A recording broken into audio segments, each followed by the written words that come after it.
All right. What is going on, everybody? And welcome on back to a brand new episode of the Cinema Lords podcast.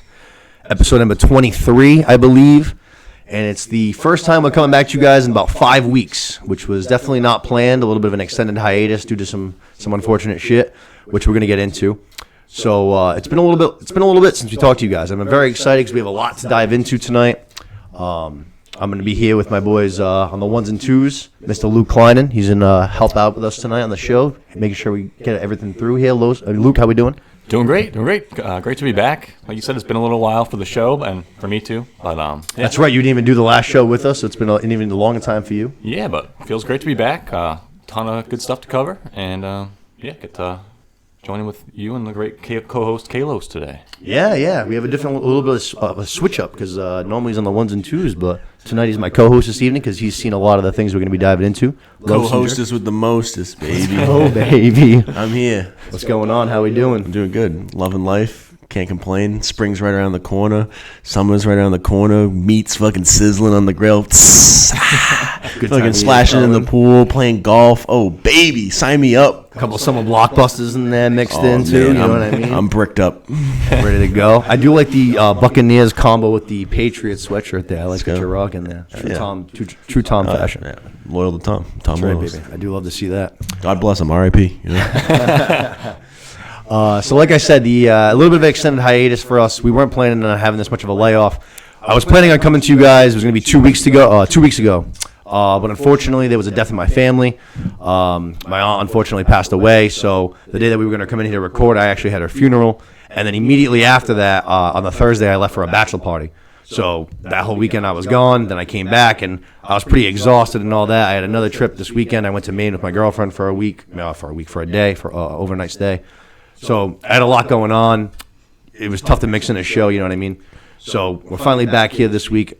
Like I said, we have a lot to dive into, so we're going to be moving kind of fast tonight. We have a lot of topics to go through.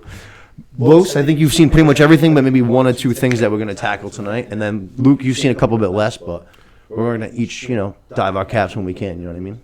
Yeah, I'm ready. I got some good takes on Last of Us and Mando, and I didn't know about the House of the Dragon news you mentioned, but that's what we're going to start off tonight. Nice. Yeah, let's get into that. All right, so let's start there.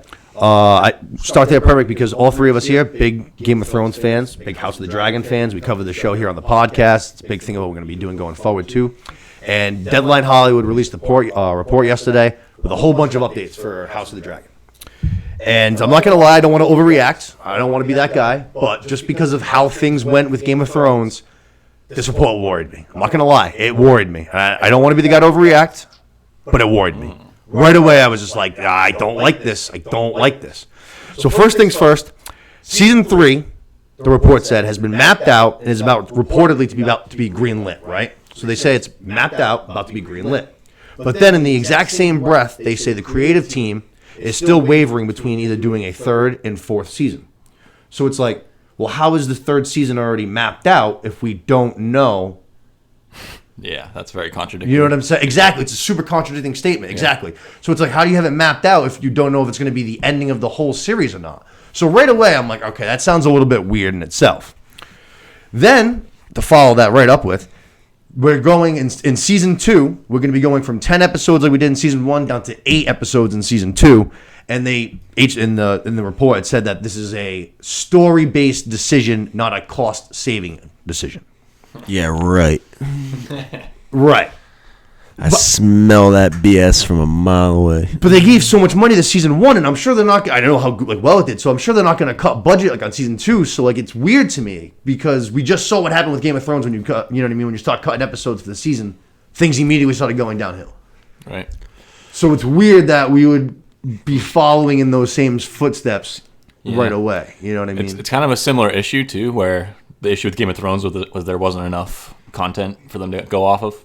And with Fire and the Blood as well, there's a really good story laid out, but it's really just an outline, It's like 75 pages in a book, and and they're trying to decide how in-depth they're going to go into everything and how they can turn it into 2 more seasons or 3 more. Right, because Fire and Blood's not as in-depth of a story hands-on as say the Fire and Blood. It's like you're reading 4 years of a history book or whatever. Song of Ice and Fire. Yeah, like if you're reading about the Revolutionary War or whatever, you're going to read all the big battles and the drama that happens and stuff. But how they portray that, if they're going to do each battle is 2 episodes or whatever, or whatever. Right. George R. R. Martin, right at the top, before the show started, said 4 seasons, 10 episodes to flush this story out the way it's supposed to do. So right away, I feel like, and he's working hands-on again as a producer. We know HBO's paying him bank to build this whole entire world of Westeros for HBO.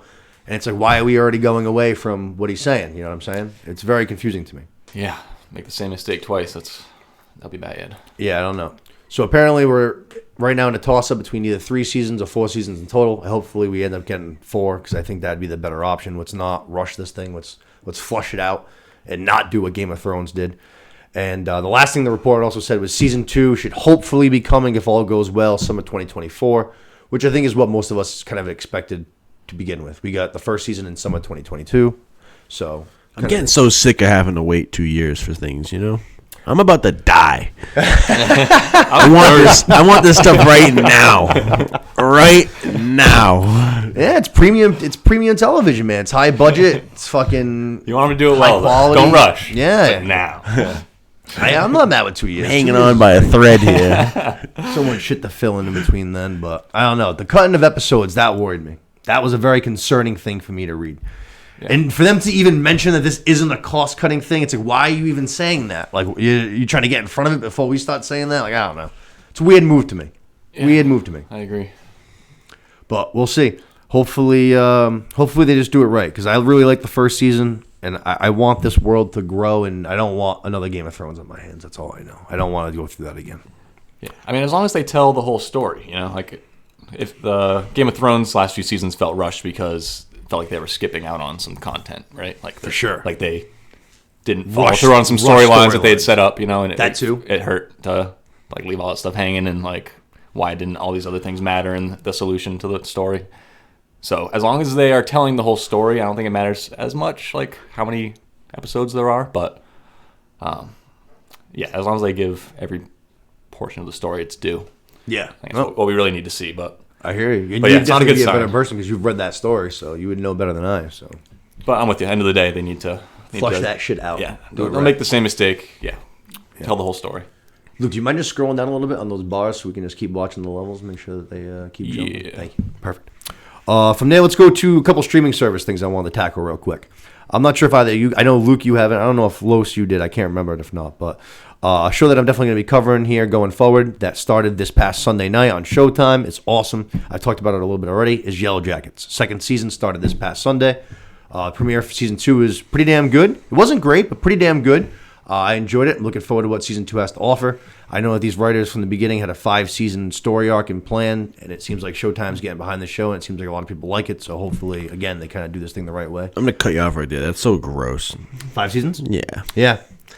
That was my one complaint. Like, I watched season 1, and I enjoyed it. I liked the concept, but that season was so slow. They just dragged it out, and I'm just like, come on, we're going to squeeze this into 5 seasons? Like, 5? Yeah, I agree. I think as soon as I heard that, I was like, 5 seems long. It should be 3 max. 3 to 4, yeah. 3 max. 3 to 4. 3 max. Yeah. I wouldn't even have been mad about them saying wrapping up season 2. See you later. Yeah. My biggest thing is that I have such like kind of like a fault. Like when they're like the teenagers and they're in the woods and stuff.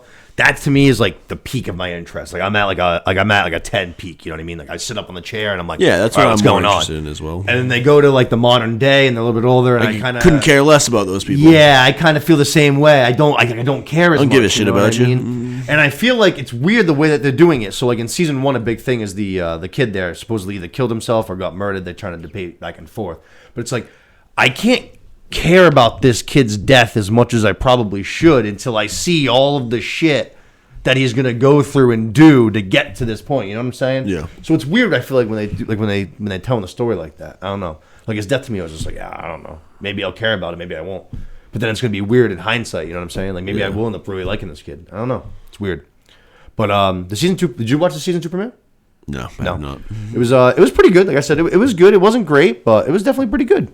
I liked it. I'm excited for this season. Elijah Wood's joining the cast. I'm excited for that. Love Elijah Wood. I like that. Yeah, Elijah Wood's joining the cast. Excited to see him in it.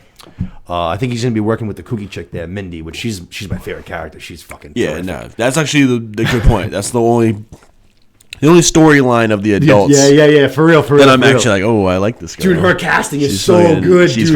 Oh my god, she's crazy. She's perfect. She looks just like the younger version. They're both just the same kookiness. They got the eyes, the glasses, the hair. Oh man, perfect. She's my favorite character by far. I love that girl. She's a kooky bitch. But like I said, that's going to be a show that we're going to be covering going forward. So if you guys want to keep up with the show and stuff, I would definitely suggest going and check that out. You can binge the whole first season, which me and Steph just binged the first season again before this one started. And I do feel like the binge, it's less slow and you can go like, you know what I mean?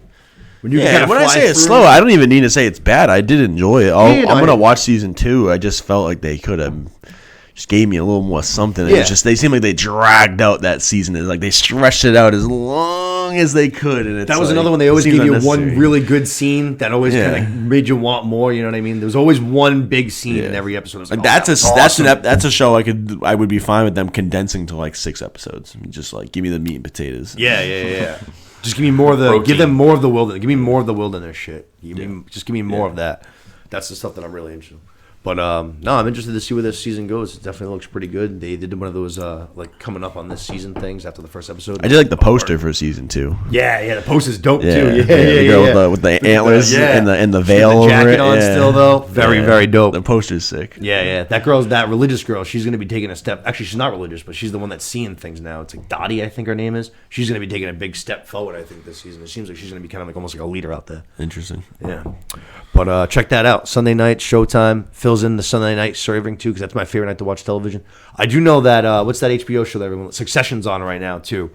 I'm going to try to give that one another shot. I've already tried twice. I think I'm just going to skip the pilot this time. I've already watched the pilot twice. Yeah. I'm just going to skip to episode 2 this time. Yeah, it's weird, because I literally was just complaining about a show being slow, but Succession is literally the slowest show. Super slow burn, right? It's a slow burn, but for whatever reason, it grinds my gears. I like it. People love it. Going. From there, let's go to another streaming show. The last time we talked to you guys, we talked a little bit about the first part of season 4 of You. We got the second part of season 4 of You. And honestly, I really enjoyed it. It was definitely my least favorite season altogether, though, of the 4 so far. I'm still going to go back and rewatch it and stuff. But Joe went full cuckoo bird, man. Like, obviously, he's always been, unhinged and a stalker and got some mental... I mean, he's a murderer, no doubt. He's got mental problems. But he came fully fucking unhinged this season, man. Split personalities, blacking out. I mean, shit was crazy. He had the whole mayor personality. You saw the whole segment, right? So that whole mayor thing, that was a great twist. The mayor having no idea who he was, that was awesome. It was a good twist, but honestly, I thought the concept was dumb. I didn't like it. I don't know. Season 4. Lost you a little bit? Season 4. Yeah. Season 4 kind of lost you a little bit. Yeah, it kind of lost me a little bit. I'm not gonna lie. Definitely, like I said, it was my least favorite season. As far as like the love interest that Joe has, this was definitely my least favorite girl by far. I did not care for this bitch at all. She's lesbian. She was not love or I can't even think. It was oh man, it's a challenge. I can't think of the first season's girl name there, but fucking she was all right too. She was better than this girl. But I don't know. There was a lot of twists and turns. I thought they were gonna wrap it up this season, to be honest, for a while, especially during that finale when he goes under the water and shit. I was like, oh wow, like this is it. Like Joe's gonna die. I was like, this is sad. I was like, I know he's a crazy bitch and he kills people, but I don't want him to die. Did you see the news that they recently just put out that season 5? Yeah, it's gonna be the last season. Last season, yeah. Which I think that makes sense. Let's do one last. Yeah. We gotta wrap. Unfortunately, but yeah, Joe's about to get murked out by somebody. Sloppy on his that last season. That very last scene, he was getting cocky. Now that he's got some financial backing with this new girl of his, and she's got some power from her dad and stuff. He was cocky to that student of his. He was like, Rich, like you can do that, but you're going up against me now. You're gonna be in trouble. He's got some swag to him. So we'll see. He always gets in with these really rich girls. Loves family, same thing. She was loaded and had a bunch of money and power, same shit. He always picks these money. Yeah, it's weird how that works, huh? Yeah, it's weird how people are attracted to people with money. Oh, shit. How does that work? But I still enjoyed this season overall. I still had a good time with it. I can't help it. I don't know what it is, man. Something about this guy. He's just kooky. I love him. I love Joe. Yeah. I feel like this was his worst season for him, though. I don't know. Just like I said, it just lost me a little bit. The whole multiple personalities and stuff. Like, and I do agree, it was a good twist at the time. Yeah. But it was a cheap twist. At what cost? Yeah, The whole season. After that, I was watching the season, and I'm just like, I don't know, I'm lost here. Like this is a little much for me. Can we just go back to him being a fucking stalker creep? And it just makes me laugh watching him just pull shenanigans. Like, yeah, that is the funniest stuff. Is him just literally like, especially in season 1, like him just watching is the funniest, like the funniest scene. And he's talking to himself. It's the funny. His commentary is hysterical. But I mean, it kind of made sense. You know, I mean, he's already obviously, like we said, he's been crazy from the jump. But the more crazy shit he's getting into, and just age, they say you get fucking that shit gets worse. You know what I mean? He's obviously untreated. He ain't taking anything. So all those mental illnesses that he's diving getting worse. Head first into all this. Exactly. Yeah, for real. Embracing them. It's almost surprising that he got this far before he finally split. I will say, you know how they split the season in 2 halves? I did enjoy the first half a lot, like just on its own. Yeah, If you just watch the first season, mystery, yeah, exactly. And they really don't reveal much leading up to that split. So if you watch the first half of the season on its own, it's actually really good. And it really.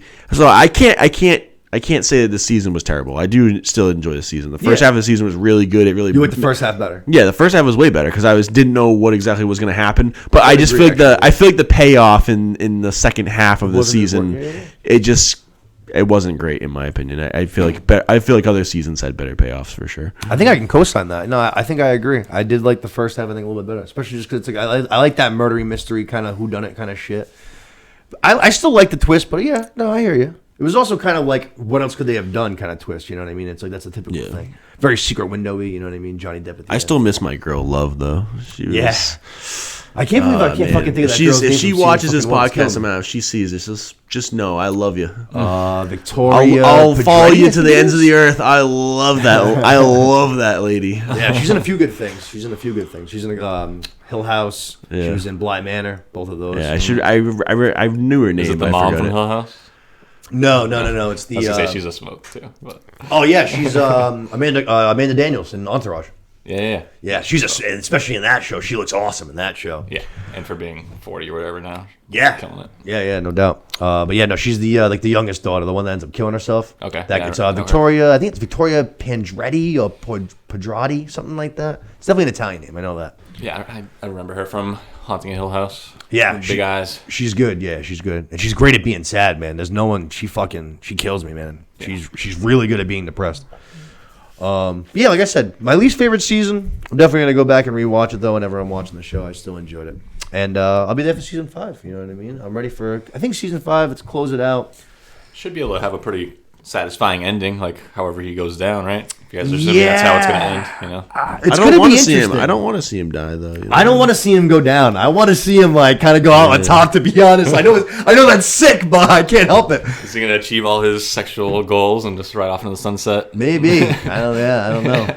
I wouldn't be surprised if it ends up with him in like a psych ward, just like Leonardo DiCaprio on Shutter Island. There. So you haven't seen You, right? No, yeah. I'm aware of what it is. So all the things he does. He watches it. I don't think she watched. Definitely not season 4, but I think she might have watched the first 3. I was gonna say that's how me and Los both started. His ambitions and everything, literally, because you were just saying like he's gonna accomplish all the sex goals. They're literally his ambitions are not sexually related at all. Not usually. Yeah. They're like he's like truly trying, like in his own warped way, he's truly trying to find the love of his life and to make their life better. That he's gonna that he truly loves and wants to be with, but he just does it in such a psychopathic and just twisted way that you're like this guy has good intentions, but like he's like testing these women somehow. He just takes everything way too far. He stalks them. Like he has to know every single thing about them. Yeah, the right girl kind of thing. Yeah, that and just you're just gonna watch it. I'm telling you, I've never turned a 180 more on a show in my life. I swear to God. Yeah, we were literally gaming. We had to turn our shit off. I never watched it, but I just saw things about it on social media and people talking about it, and I was like, this show looks fucking dumb. I was like, back the original.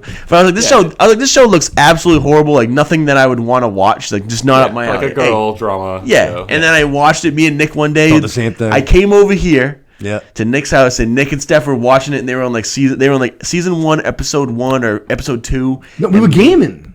Is that what it was? Steph was watching it, and we were gaming. Okay, yeah. And I kept slowly the headphones came on. Exactly what started happening. And I was like, what is this show? And then we never stopped after that. We just continued. We just turned off our shit. And we were like, all right, you know what? Let's start this up. Let's start this over.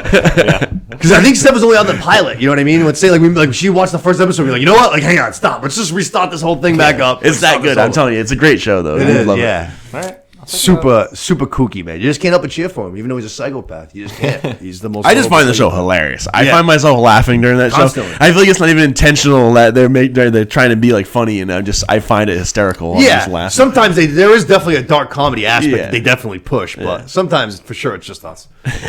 Sometimes it's for sure just us. I just love that show. It's hilarious. I love it too. I can't get enough. But yeah, I think fifth season will be good. Hopefully, I don't know.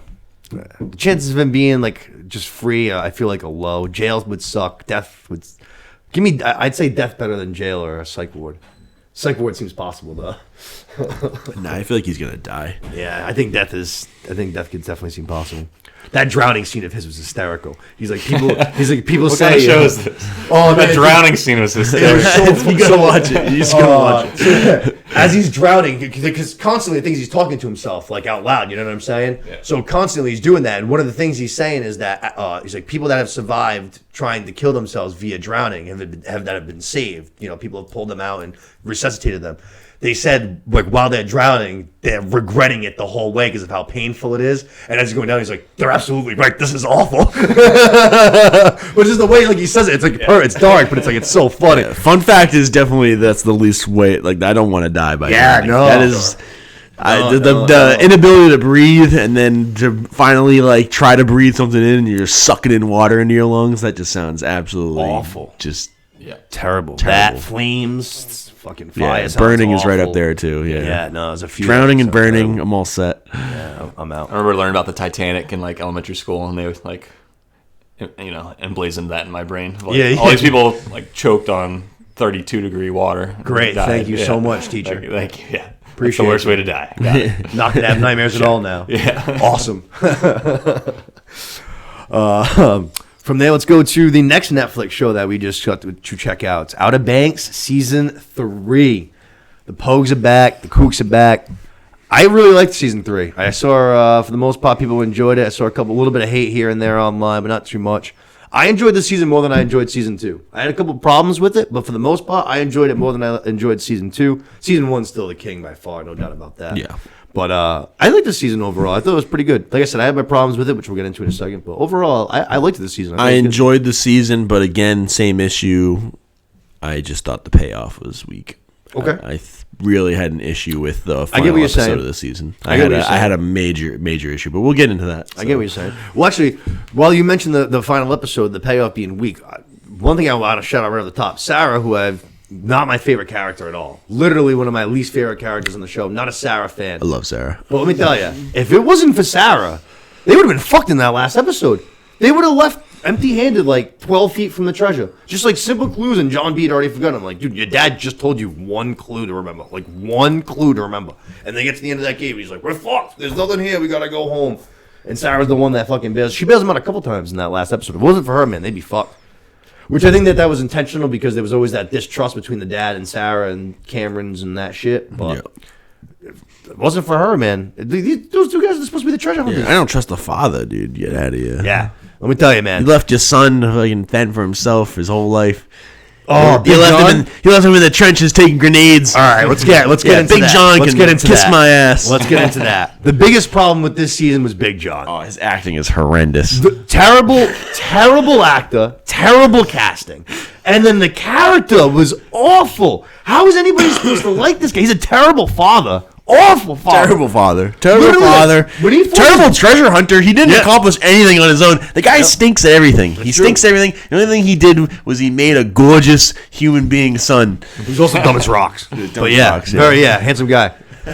Unbelievable, dude. Fucking when he like tried to get John B to go mug like the old lady, I'm like, dude, what the fuck is wrong with you? I'm like, dude, why are you trying to get your son to go mug this old woman at gunpoint? I was like, you're sick. You have issues. He's definitely He's definitely just a terrible, like you said, just terrible. It was awful. I'm lost for words. I had thoughts in my head, but I'm just lost for words. It was so bad. He's just bad. What about this too? What about his running? One of the most unathletic human beings I've ever seen in my life. A lot of running scenes in this show, Luke, right? God, you know what I mean? Like treasure hunting or running from bad guys. Lots of running scenes. Tom Cruise running scenes. Yeah, and all these kids, right, the Pogues that we follow throughout season to season, they're all, very in shape, look like athletic, like are gonna be on the run kids. And then you got Big John with them, who's just like the most awkward runner you've ever seen in your life, dude. It was awful. I was just like, this, and then the corny lines, which I guess isn't technically his fault, but I was like, this guy stinks, man. His acting was just awful. Stinks, man. I thought John B's acting was bad. Yeah, that's actually maybe it's more believable than it's not. That they're actually father and son. Father and son, both bad actors. But fucking, the other thing too is the fact that he's a huge part of this season. His character's huge, and him and John B are together all the time. It took away from which in my opinion, is the best part of the show. It took away from like the group Pogue dynamic. You know what I mean? Yeah. John B and Sarah were always away from the group. With it was very split up, which wasn't as always good. Split up. Which now let's get to the good. On top of everything that I did like about this season. The connections I thought were fucking beautiful. I fucking loved it. I've been cheering for JJ and Kiara, my two favorite characters. They finally got together. Love that. Pope and Cleo, they got together. Love that. I was like, hell yeah, this is beautiful. This is my kind of world. This is perfect. I loved it. I was so happy. That penultimate episode 9, when JJ goes and saves Key from that little summer camp there, that whole shit got me going. I was all pumped up. Just pumping on my couch, they kissing, all the girls are going crazy. This is great. I love this show, man. This show's awesome. I think they definitely changed JJ's character quite a bit from the first two seasons. Like the first two seasons, he's like the wild man. Like he doesn't give a fuck. Like he's just like making impulsive decisions. Especially he's like, season 1. He's like, let's do it. And then this season, I feel like they made him like all empathetic and like season 1 especially. Season 2 was already mellowing out a little bit, but yeah. I think. So in season 1 he does that, and the group gives him shit for it. You know what I mean? Like they call him out on that, and fucking. I think he was going through some shit. You know what I mean? Especially with his dad being a psychopath, he ended up finally taking care of all that stuff, put the daddy stuff behind him. I think he was just kind of. I get the mellowing out a little bit. Now he's obviously got a thing for Key, so that's a priority of his for sure. That who else who has a thing for Key? Me. This guy right here. This man. Key. Hi. How you doing? Do you love me? Oh my God, I am infatuated. I love her. I got a thing for Sarah. I know you do. Yeah, I know you do. I love the way she runs. What's she like? There's a lot of that in the show. Again, we talked about that. A lot of running. Slow motion. We can hate on Big John for running, but damn, does Sarah run so good. Yeah, like I said, all the kids are athletic as fuck. They all fucking make all those scenes look good. There's actually so again, this show is. Luke, while I love it, and it's a great show, I love it. It's not a perfect show, you know what I mean? There's a lot of bad, but it's like lovable bad, if that makes sense. Like you gotta take the bad for what it is.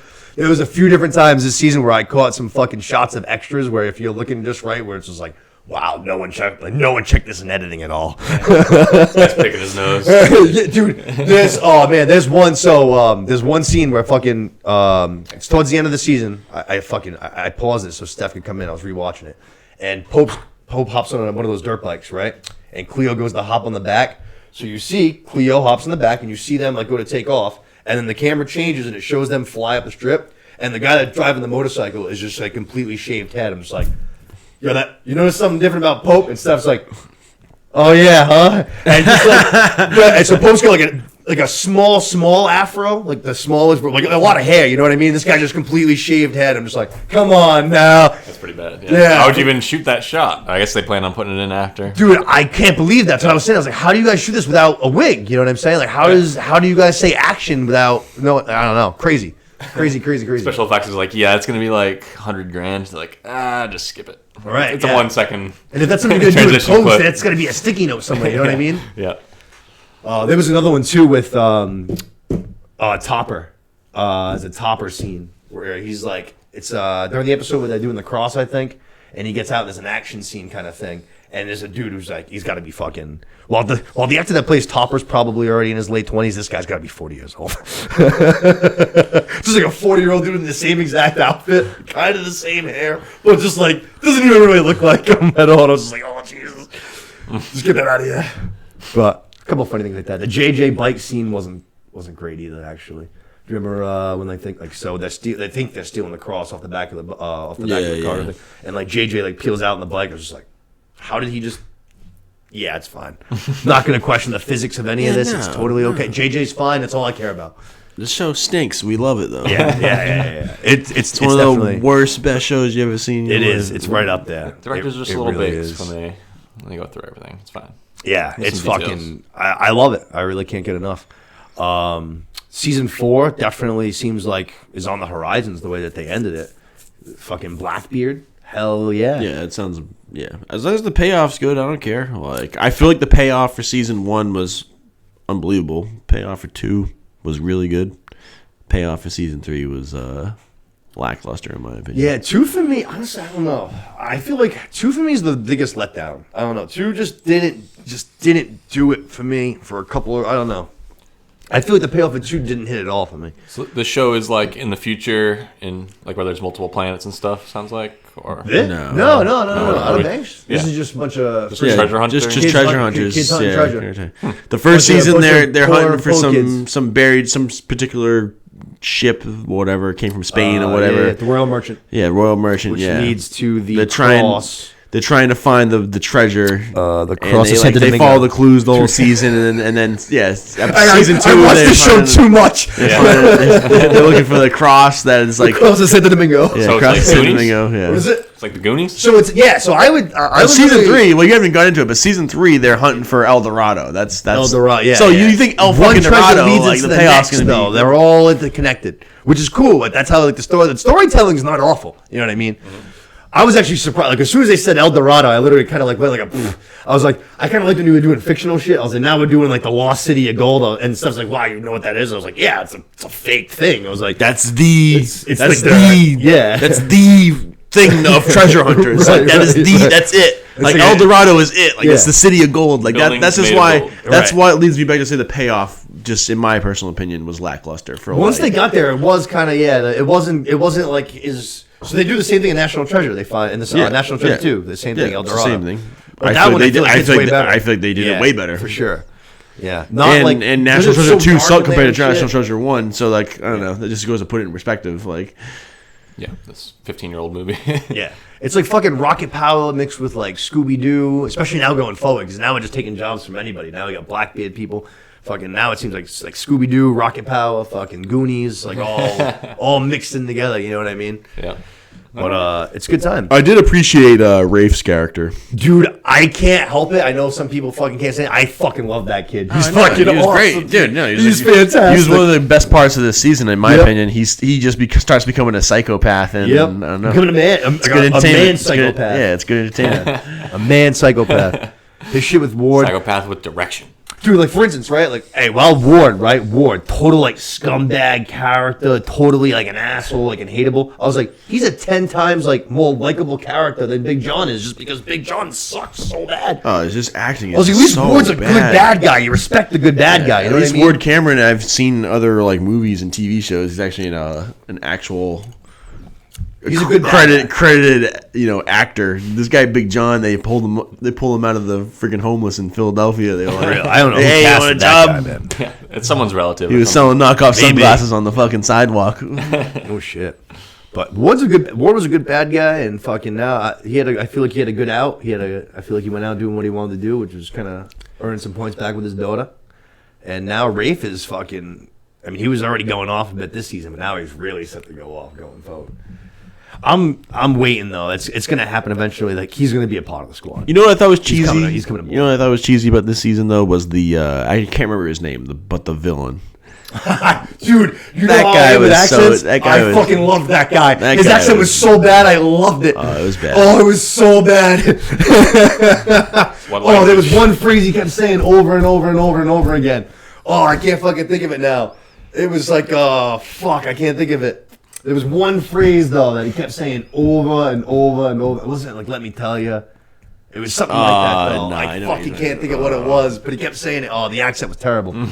Terrible. Oh, something like that. Yeah, it was fucking, I can't think of what he What's the accent? Is it Spanish? Like Caribbean, like say like, Bahamas Jamaica. maybe. Yeah, Bahamas. I think, I think it was Bahamas. Was it Bahamas? I think they were in the Bahamas. Yeah, NASA. Yeah, Which is in the Bahamas, right? I don't know. Or maybe it was. It might have been Nassau. Nassau is Actually, Bahamas, yeah. was that season 2? Nassau. I don't know. Actually, season 2, I think, was Nassau. That's where the house was, I think, and shit. Yeah. And that's what. Sorry, I think that was season 2. But yeah, obviously Netflix knows they have a moneymaker on their hands. People absolutely fucking love the show. It's obviously, for teenagers and shit like that, but I fucking can't get enough of it. I love it. That's right up my alley. You obviously love it. I know a couple of other friends on that. It's the same thing. Him and Megan started it. Now they're addicted too. Nice. It's just great TV. Yeah, it's entertaining. It's an entertaining show. It's a feel good show. Like I said, dude, I was just naming things. I was like, I watch the show a lot, and that's because I just throw it on. Like, dude, I was just saying on the bachelor party, like I was on the plane, like the fucking flight there. I ended up watching a lot of March Madness, but before the game started, I literally watched like 2 episodes out of Banks. Yeah, all I can say is there's a lot of stuff that Netflix puts out, and there's a lot of stuff that gets canceled after a season or two, and there's a reason why that's getting already greenlit for season 4. And even like we were talking about You before, but You's a really good show too. Is the reason why they're coming on a 5th season. They're good shows. Yeah, yeah. And they have a lot of similarities in a way of like how like they're likable bad. You know what I mean? Like neither of them are like award-winning shows. You know what I'm saying? They're just like good bad TV. You know what I mean? I'm addicted. Can't help it. Better than anything you'd see on cable TV though. That's for damn sure. Yeah, there's something to be said for those shows that are just like bad, but you love them. I mean, Ballers always comes to mind. Like that show always made me feel good. I was like, this show sucks, but it's awesome. I like that show too. Oh man, dude, that's one of the. To the point where I was surprised when people said it was bad, but then I'm like, oh yeah, you're right. Oh, it is. It is. Yeah. No, it's bad. It's in the same category. It's one of the best worst shows. Yeah. But I love it. Oh, it's great. Yeah, it is kind of stupid, isn't it? Oh yeah, that's just outrageous. I fucking love it though. Like, I can't. I've rewatched that show like 4 or 5 times, dude. I love that show. Yeah. Mr. Steven's one of my favorite characters, dude. I fucking quote that guy like crazy. I named my fantasy team after him and shit. I'm learning French, Charles. Oh, teaching myself to speak French. Teaching myself to speak French. Go fuck yourself, Charles. Don't fuck with the Southern man in his gumbo now. I fucking love Mr. Steven. He was great. But there's a lot of shows like that, man. I can't help it. I'm addicted to them. But I think that wraps it up pretty much for Outer Banks. Like I said, second favorite season, put right in the middle there. Season 1 definitely reigns king. Season 1 by far, in a way, I still think is the best one. But I liked 3. I thought altogether it was pretty damn good, and I'm excited. I want to see more from these characters. I'm still a little bit of a reader too, as you guys know. I know Luke is too.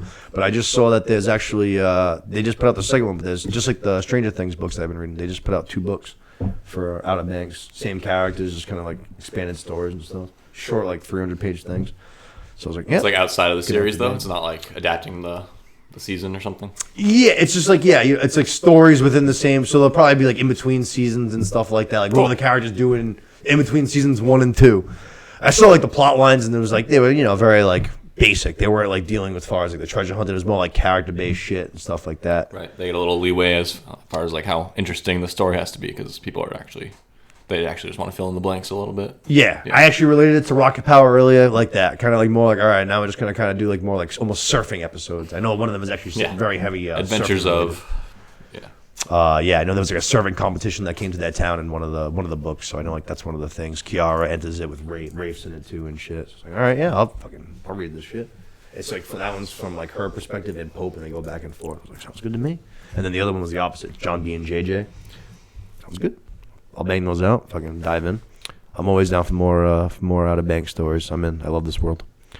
From there, I want to go to the cinema, the box office, baby. A couple of movies that we checked out. 2 movies. I think actually you only checked out 1, right? You checked out Scream with me. Yep. You didn't see Creed though, right? Luke, you didn't check out either of these? I haven't seen either, no. All right. So I'll go through. I will eventually. I'll go through Creed pretty quick then. Creed was fucking awesome. Creed 3 was absolutely fantastic. I legitimately can't say enough good things about it. I would say I gave it like a 9.1, 9.2. I would say it is just as good as Creed 1 is. The only thing that I put Creed 1 that would maybe rank it higher is Sylvester Stallone.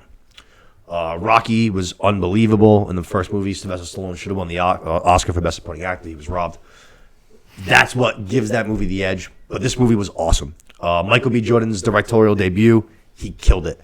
This movie so this is Creed 3. We've done 6 Rockies, because you have Rocky Balboa, so 6 Rockies, 3 Creeds now, so 9 boxing movies from the same world, and this one was fucking unique. This one was original. This one was creative. This one had its own style. The fight scenes were crazy. Like, they were different, but intense, like very, very, very intense. Not that the other ones weren't; they always have been. But this one, they upped it a little bit, and they did it with a different flair and a different style. That was really good. So I can't say I thought Michael B. Jordan killed it. I thought that Jonathan Majors was unbelievable. He was every bit the bad guy that they made him out to be. He's a beast. Dude. So they did a great job too, as far as in the beginning of the movie. You actually they do it like in the trailer. They say like Jonathan Majors takes a fall basically for Creed, goes to jail, and now he's out. And in the beginning of the movie, you actually feel for Jonathan Majors' character because Creed's kind of almost being a little bit of a dick to him, kind of like, dude, if all this is true and he took the fall for you, you should be kind of giving him a little bit more rope, maybe help him out a little bit. You know what I mean? So at the beginning, you're kind of feeling it for Jonathan Majors' character, and then all of a sudden, about midway through the movie, they flip it on you, dude, and you're like, all right, let's go kick this fucking guy's ass. You know what I mean? He's been playing. Yeah. Him the whole time. Yeah. Dude, Jonathan Majors was, first of all, they were both swole out of their minds. I mean, both guys were in ridiculous shape. But I think Jonathan Majors is a naturally bigger guy, in the show. He's got a wider chest. I think he's got just a bigger frame, naturally. So when he put on that muscle, he looked so much. Michael B. Jordan, though, he looked like he had so much muscle on his body. When he flexed even the slightest bit, it literally looked like his muscle was trying to rip through his skin. It looked like there wasn't enough room in his body for all of his muscle. You know what I mean? But Jonathan Majors was, like you said, it was huge. The way every single round, so they show 2 or 3 of his fights, and every single time when he comes out of the corner, he comes out super fast, all hunched over, and he comes out like a wrecking ball. That's almost that's what it reminds me of. You know, when a wrecking ball's in full swing, because he's all hunched in like this, and he comes at 100 miles an hour, right to the. There's no quick, slow walk to the middle. He fucking is ready to go. Yeah. Every time I was like, oh shit, that's intimidating, man. I was like, fuck, dude, I ain't gonna go meet that. You know what I mean? No shot. But it was really really good. I loved it. I thought it was awesome. I'm a big fan of that world, but I would definitely suggest going to check it out in theaters. I was going to say, I feel like that's a really good type of movie to see in theaters, too. Definitely. Just feel the power of a punch, the speakers, and Definitely. Definitely a cool one. I don't want to give too much away, too, but you saw the Northman with me. Yeah. Remember the Northman final fight? When they do, that samurai black and white to the volcano? They do something very similar to that in this for, the final fight. And, dude, it was very cool. It was very, very cool. It's like a tone shift right at the most important moment kind of thing. Yeah, it was that I did. I wasn't you know what I mean? I was I got some people are like, oh, this is kind of corny, I was like, nah, that was awesome. That was fucking dope. But everything I've seen, everyone's kind of saying the same thing, that they loved it. Michael B. Jordan said that he was going for that style too, a little bit of that. He's a big anime fan, so it's from that world and shit. I was like, yeah, totally get it. I was going to ask who he might have been inspired by. It sounds like it's something that he might have taken from one movie or something. But yeah, he said it. Well, he's a big anime fan. So a lot of say for instance that was taken right from that. Cool. Which I know that they do that a lot in that shit. They're in a fight and all of a sudden it looks like they're in an alternate dimension kind of a thing, even though they're really where they are. But to switch things up, you know what I mean? Right. It was very, very cool. It's very, very cool. Like I said, I 9.1, 9.2. I loved it, and that's coming from a fan of fan of the world, but still, it's awesome. Go check it out for sure. I mean, if anything, that means you have some high standards for it.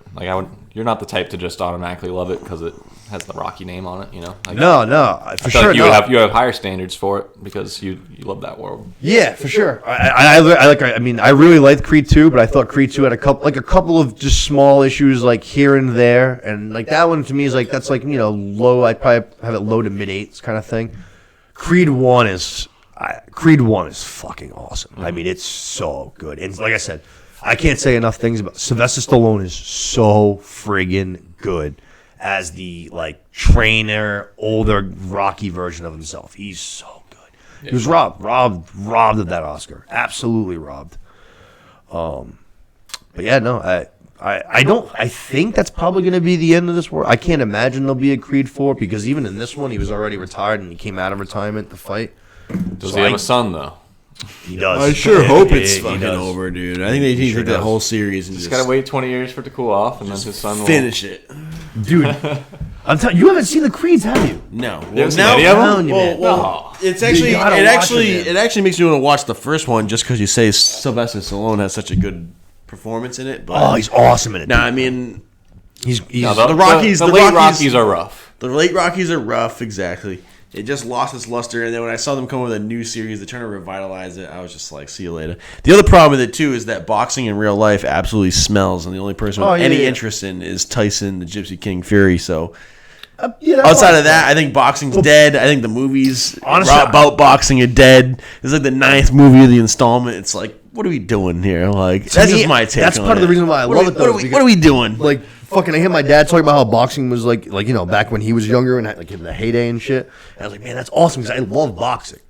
But like you said, the sport's dead now. You know, it's dead, and even when it's not dead, it's super corrupt. So it's tough. But like, I mean, I'm sure it was actually pretty corrupt back then too, probably. But it's also just such a specialized type of fighting. Fix. I like that fix. It feels like I'm watching a boxing match. That's how good it was. Like these guys are just fucking sitting there, just swinging at each other. It's just like that's awesome. Yeah. The movies are probably better than real life boxing. That's the problem. Probably. Yeah, I mean it's like the best boxing match you've ever seen. Is the movie, right? That's the whole point of the movie. Yeah, and dude. So my mom was the one that got me into these movies. Like she loved the Rocky movies, so I watched them a shit ton growing up. And Apollo Creed was always like my favorite character. I loved Apollo Creed. Mm-hmm.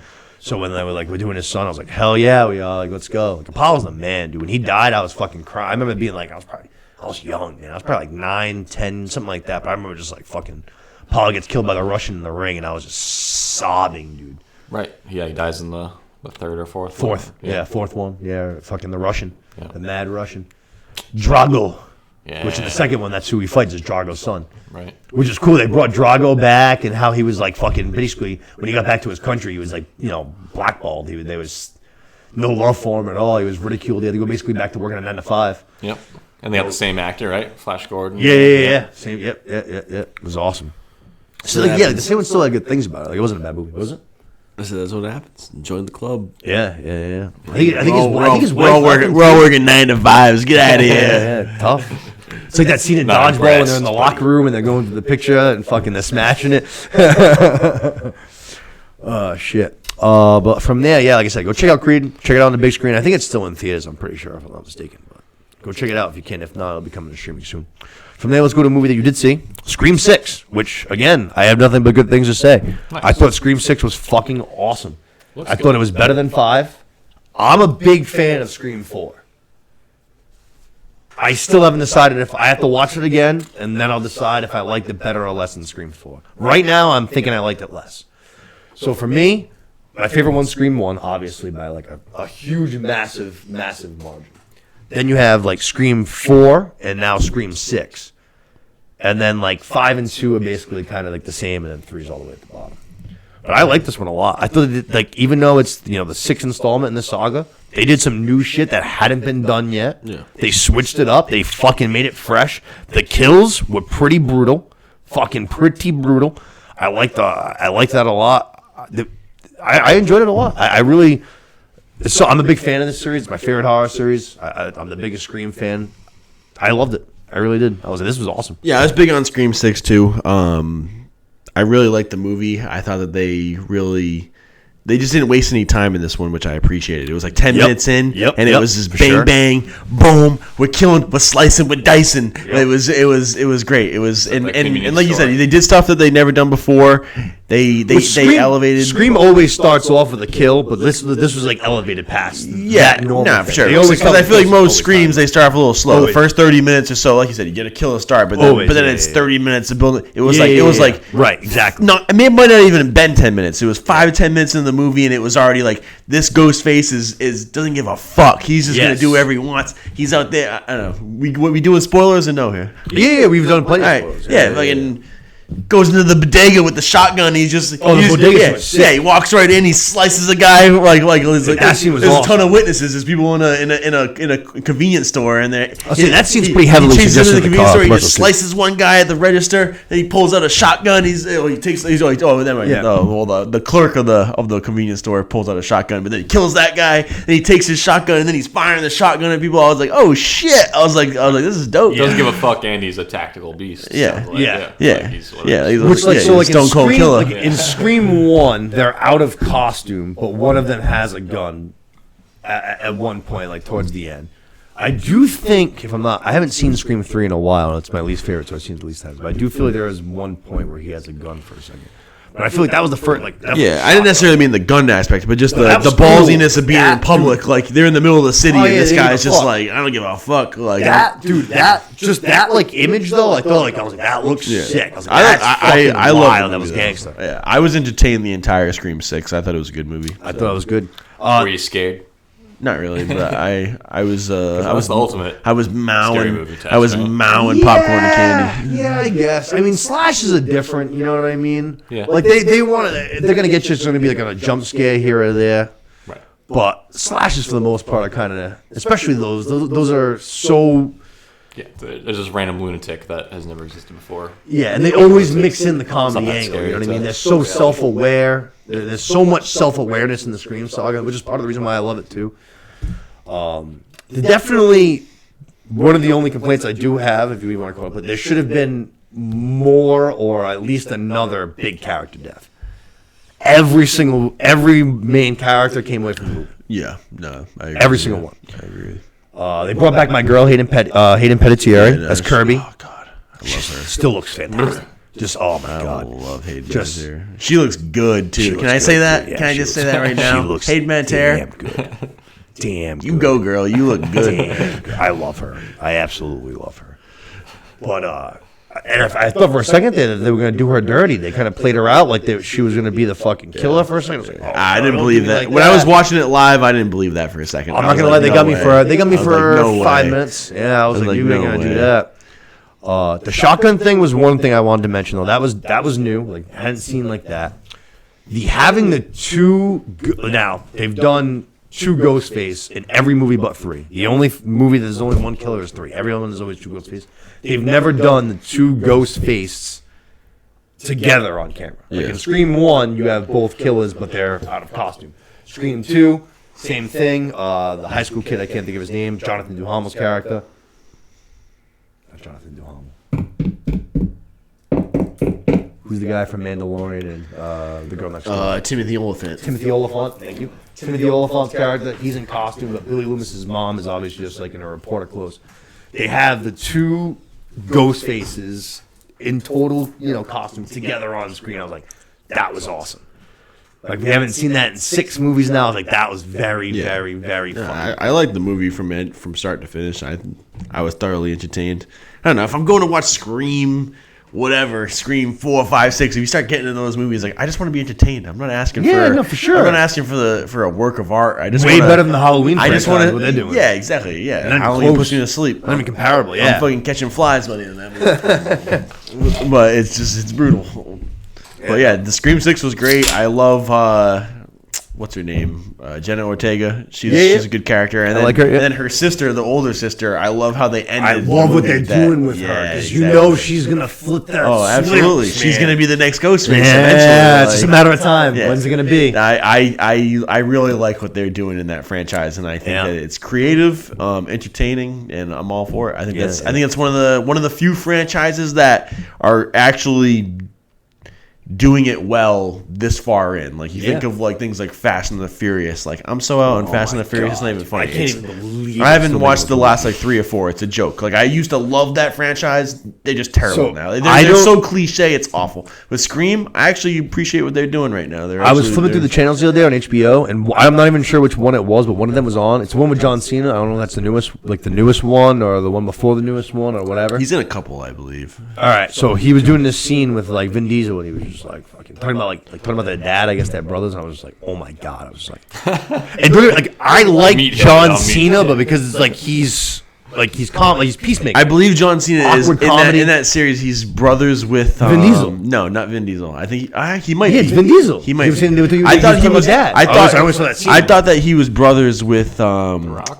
No, the guy that plays like the transporter. I'm forgetting his name. Statham? Statham. Jason Statham. Yeah, I'm pretty sure. I thought he was brothers with Jason Statham, man, but I don't know. I could be wrong. I haven't watched the last few, so who knows? All I know is I was like, this is awful. I was like, I don't know how like people are still like tuning in for these movies. It's unbelievable. Yeah, but no, this one I thought did it right. Gail's always like even from the jump. Like Gail's always kind of like the original trio. Gail, Dewey, Sid. Gail was always kind of my favorite just because she's so feisty and I like that fucking pizzazz. She didn't have a huge role in this, but when she was on, I thought she was great. Yeah, I think that they would have made her role a lot more impactful too if she had died. So that would have been such a bang for your buck. Like you said, her role was limited, but you love her. But at the same time, if she dies in that movie, like I feel like her legacy and her role in the movie itself, just in that snapshot of Scream 6, would have been much more impactful, in my personal opinion. Yeah. Her getting stabbed and then like acting like she's dying and she's dead, but then saying that she's fine at the end of the movie. It was just kind of like, all right, come on now. Like, it would have just made it so much better if if you just told me she was dead. Yeah. Like, What about I don't need Gail Weathers in Scream 7. I'm sorry. Like, I'll live. I don't need her in that movie. Doesn't that make her suspicious? Like she was in on it somehow? That's a great question, Luke. That's always part of the game. You never know. But nah, like that's like a big trophy for them. You know what I mean? All these psychopaths like Gail Weathers is like that's right below Sidney Prescott. But the last one, I think they're gonna save it because they're gonna, especially after how good this one did. I think that they're gonna have to give Neve Campbell whatever she wants, which. From everything that I've seen, honestly, normally I would take her side. It seems like this was more of a her issue. It seems like they were offering her the money, and she was just being a bitch and was asking for more. Yeah.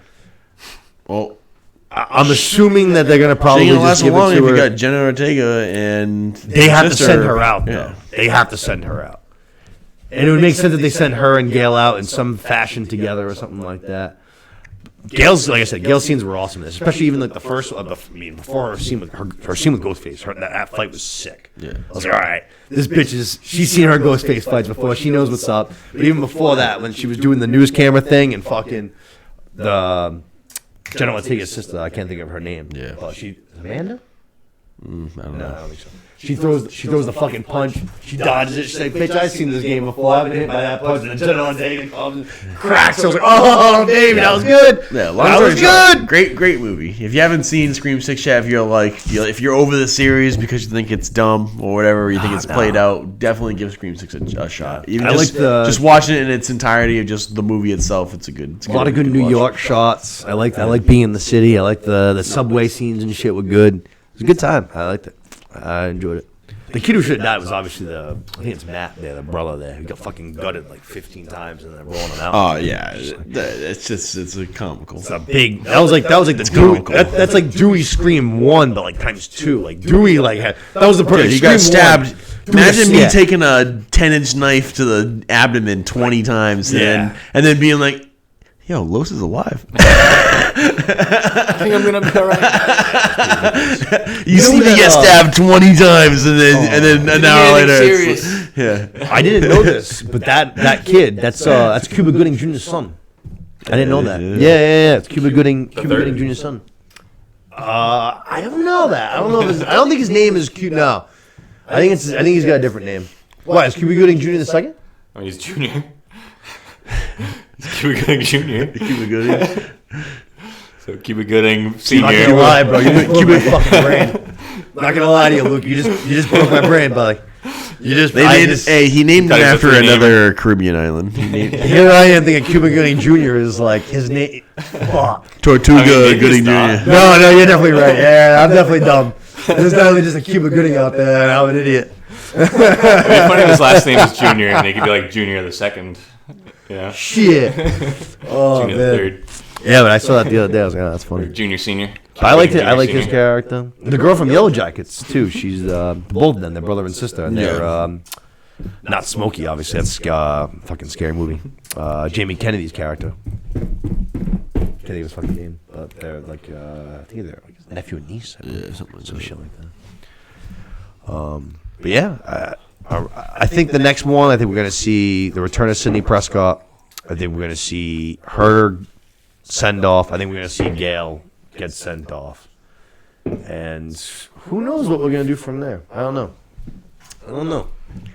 7 seems like not a bad number to call it quits. I'm gonna get it going. They might, especially if they made money on this one. Dude, it was good. That's what I'm saying. Like, it was good. You know what I mean? It's like, and if they made money, I can check it out. They just keep making movies like this one. I'll keep watching them. Oh, I guarantee you they made money. I honestly don't think these movies cost that much to make, dude. Right, that's the beauty of the slasher. That's why there's like a lot of people making horror movies right now too. Like it's kind of an emerging genre a little bit. They're obviously getting a bigger budget than most horror movies are, just because it's a franchise saga and shit. Yeah. But like even then, still, I don't think that these movies are taking like a ton of money to make. If I remember correctly, I remember reading that they offered Nev Campbell $8 million to return as Sydney, and she said no. If the report's true, if I'm remembering correctly, it's a couple of ifs. But well, I mean, first thing coming up here says 139 mil global box office. Box office? Yeah. So then it definitely made money. Yeah, there's no way they spent that. No, yeah. If I was going to guess, I would have said 50. Yeah. I would have said 50 to 60 tops. So you can definitely find that, though. Yeah, just need to search. Especially now, like, Jenna Ortega's probably bringing in a nice little check right now. For sure. Yeah, the budget says 33 to 35 million. For sure. 30, all right. So they're making two more. Yeah. Even if they somehow mess up this one, there's a potential 90 mil on the next one, you know. And then, what was that just now? You said 140? 130? I think it was 129 or something, but 129. I'll say, I bet you by the time it finishes its run, it'll be very close to 2. 139.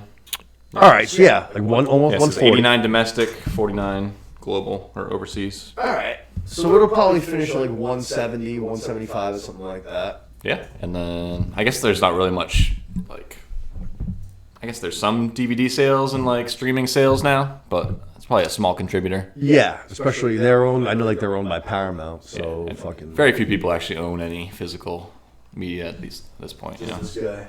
Yeah, I know, right? This guy. Well, yeah, you love it. DVDs, yeah, I just subscribe to every streaming service instead, but.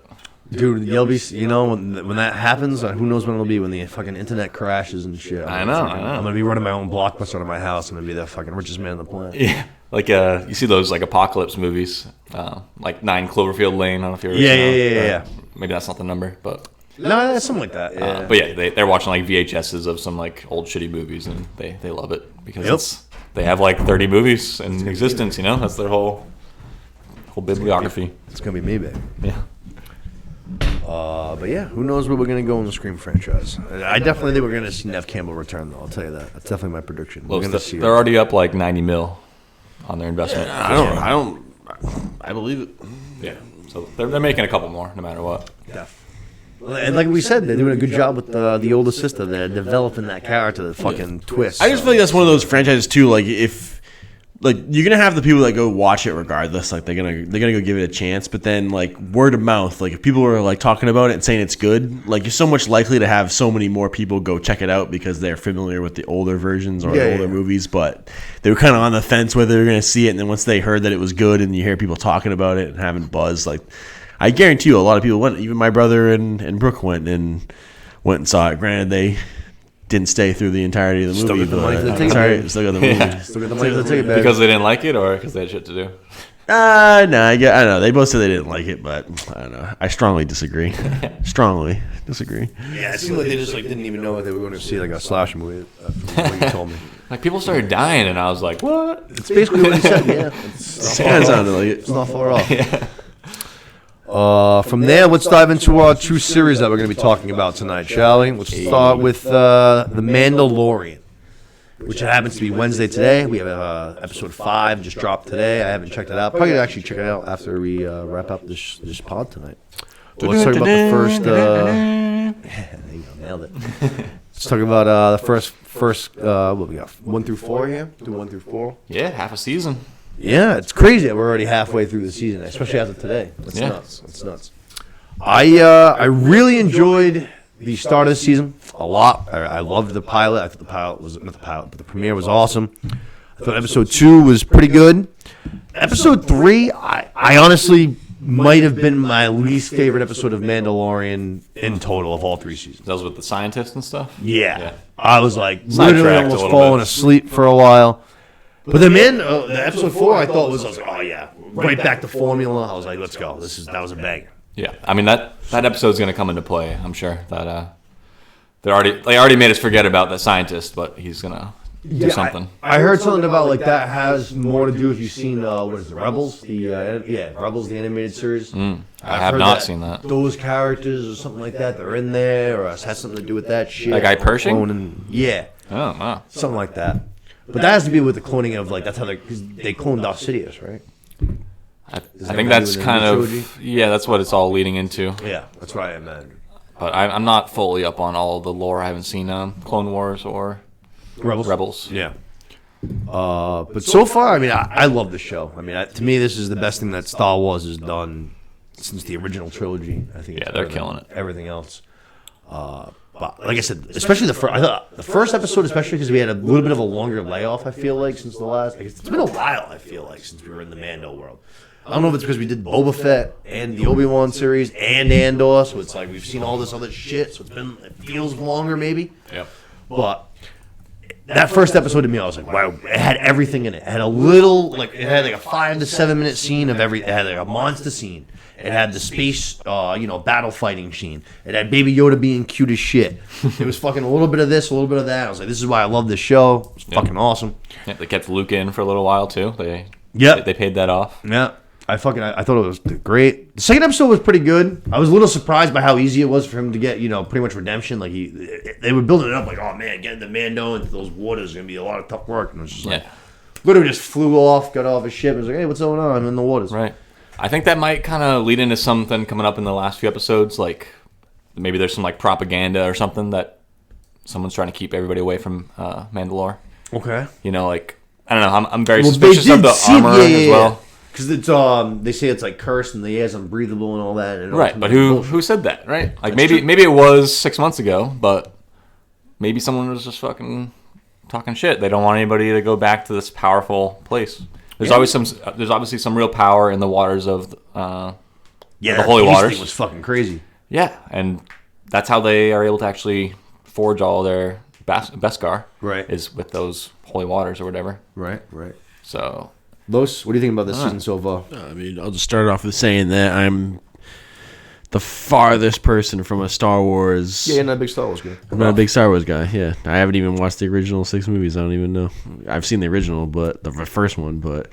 That being said, I fucking love The Mandalorian. Yeah, you don't need to know Star Wars to watch that shit. No, definitely not. Mandalorian show, they absolutely kill. I couldn't agree more with Nick that episode 2 was the biggest bag of shit I've ever seen in my life. Yeah. Oh, episode 3, my apologies.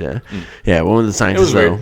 It was terrible. It was the most boring thing. It'll pay off, though. They aren't just going to leave us hanging like that. You know what sucked, too, though? Is I got so excited. Because most of the time when you, so for me, at least, we don't watch Mando until, usually we watch it together. We usually watch it, after work and shit. But in the morning, I'll, go and I'll check out how long, the episode is.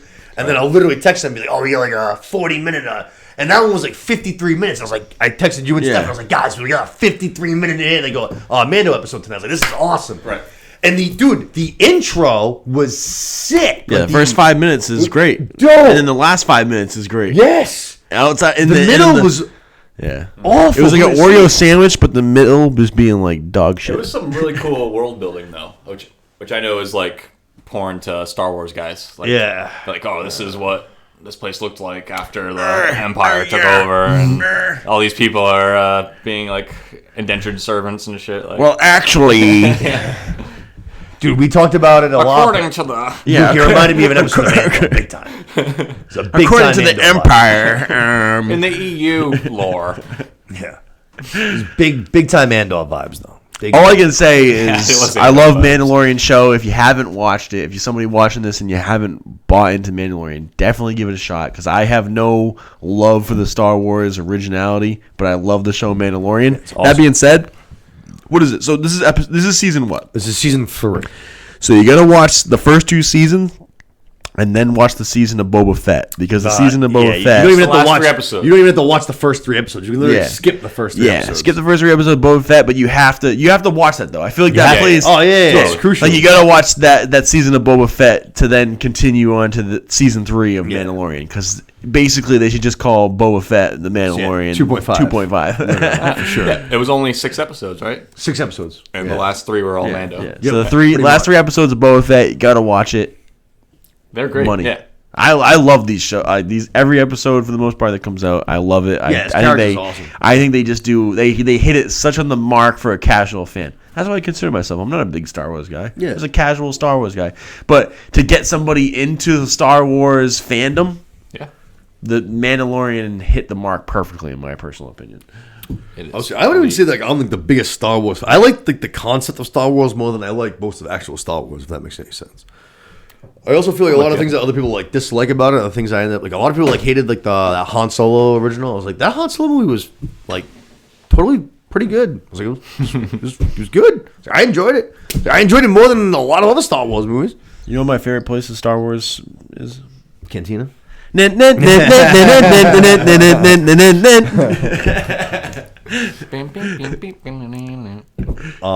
yeah, no. I mean, like you said, I love having this show back, especially after all the other shows that we had.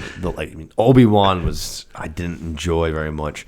The first episodes of Boba Fett I did not enjoy very much. Andor, I started off, I was like, all right, this is kind of cool. And then by the end of it, I was like, oh my God, I'm going to shoot myself if I have to watch any more episodes of this show. So it's just nice to be back. Baby Yoda's awesome. I love what they're doing with him too. The fucking him like basically turning into like a little Mandalorian and shit. The shit when they were on the ship, and they're like, "This is the way," and then he just says some Baby Yoda shit. But you're like, he said, "This is the way." I don't need subtitles. I don't speak what he's speaking, but I know what he said, and he said, "This is the way." I was like, "That was adorable." That. I want to know what that is. Oh yeah, that was this week's. That was episode. Yeah, it was episode 4. I just can't picture the scene in my head. It's fucking. They're in the ship, right? Yeah, they're in the ship. Yeah. Fucking. It's Mando and Bo-Katan. And they both go like, "This is the way," and then Yoda just like said, Baby Yoda just like exactly. Yeah. I personally didn't pick up on it either, but he mentioned it and I believe it. Yeah, I refuse to believe he said anything else. I don't know. There's no, like I said, there's no fucking subtitles for him. No, I like it. Yeah. He had to have said, "This is the way." Yep. Especially just because Mando's constantly like teaching him about shit. Like when they're in the ship, he's like, you gotta. One of the things about being a Mandalorian is you gotta know your way around the galaxy, so you can never be lost. You gotta know all the solar systems. This, and then the other thing.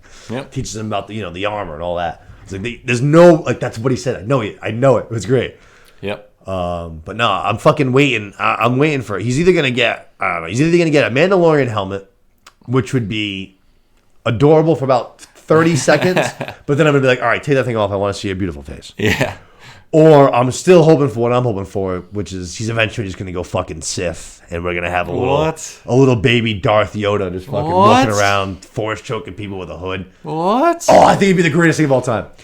I love I've already talked to Seth about it. Have you seen this somewhere? Or is this just you? No. It's just you. Yeah. I was telling Seth too. I was like, imagine so Favreau and Filoni are like two the masterminds behind this.